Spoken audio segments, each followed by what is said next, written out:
দৰং জিলাৰ চিপাঝাৰ সমষ্টিৰ অন্তৰ্গত ডুমনিচকী উত্তৰ চুবা উন্নয়ন পৰিষদৰ উদ্যোগত প্ৰথম বাৰ্ষিক দিবানৈশ প্ৰাইজমণি একক কেৰম খেল প্ৰতিযোগিতাৰ লগতে জুবিন গাৰ্গৰ শ্ৰদ্ধাঞ্জলি অনুষ্ঠান দুদিনীয়া কাৰ্যসূচীৰে আয়োজন কৰা হৈছে।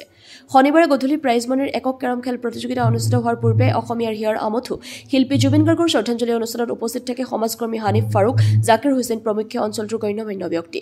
গধূলি শ্ৰদ্ধাঞ্জলি অনুষ্ঠানৰ পিছতে কেৰম খেল প্ৰতিযোগিতাৰ শুভ উদ্বোধন কৰে ভাৰতীয় জনতা পাৰ্টীৰ সংখ্যালঘু মৰ্চাৰ দৰং জিলাৰ সভাপতি আব্দুল কাছিমে। আনহাতে আন এখন খেল শুভ উদ্বোধন কৰে ডুমনিচকী উত্তৰ চুবাৰ কেন্দ্ৰীয় মছজিদ সমিতিৰ সম্পাদক ছফিকুল হকে। উক্ত কেৰম খেল প্ৰতিযোগিতাৰ প্ৰথম পুৰস্কাৰ ৭,০০০ টকাৰ লগতে ট্ৰফি আৰু দ্বিতীয় পুৰস্কাৰ ৪,০০০ টকাৰ লগতে ট্ৰফি প্ৰদান কৰা হ'ব বুলি জনাইছে সভাপতি মৃদুল হক আৰু সম্পাদক মৰ্তাজুল হকে। খেলখনত সকলো ৰাইজৰ সহায় সহযোগিতা কামনা কৰিছে খেল পৰিচালনা সমিতিয়ে। News desk AIN live. ডুমনিচকী উত্তৰ চুবাৰ উন্নয়ন পৰিষদৰ যুৱকসকলে যিখন কেৰম খেলাৰ অনুষ্ঠিত কৰিছে বা প্ৰতিযোগিতাৰ আয়োজন কৰিছে তাত আহিলোঁ, খেল এখন উদ্বোধন কৰিলোঁ, ভাল লাগিল।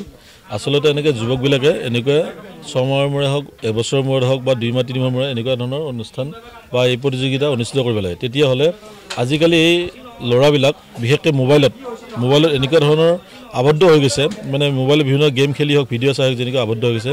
সেই সময়টোত এই ল'ৰাখিনি যিটো চিন্তা কৰি এই কম্পিটিশ্যনটোৰ বা প্ৰতিযোগিতাটো আয়োজন কৰিছে, এইটো ভাল কৰিছে। কাৰণ এই ধৰণৰ এনেকুৱা ধৰণৰ কম্পিটিশ্যনবিলাকে কেৰম খেলা কম্পিটিশ্যনে মানুহৰ ল'ৰাবিলাকৰ স্মৃতিশক্তি বঢ়ায় আৰু বিভিন্ন মানে লগা মনৰ কথাবিলাক সেইবিলাক আঁতৰাই দিয়ে। বেয়া বুদ্ধিবিলাক যেনেকৈ ভান ড্ৰাগছ এইবিলাক যিবিলাক ল'ৰাবিলাক মানে হেৰি হৈ গৈছে, আকৃষ্ট হৈ গৈছে, সেইবিলাক ক্ষেত্ৰত আঁতৰি থাকিব পাৰি আৰু স্মৃতিশক্তি বাঢ়ে, বুদ্ধিমত্তাবিলাক বাঢ়ে। সেইকাৰণে ল'ৰাবিলাক উঠি অহা প্ৰজন্মৰ ল'ৰাবিলাকক এনেকুৱা ধৰণৰ কম্পিটিশ্যনবিলাক পাতি চুবুৰীয়া অনুষ্ঠিত কৰি এইলৈ যদি ব্যৱস্থা এটা কৰি দিয়ে নিশ্চয় এটা ভাল হ'ব।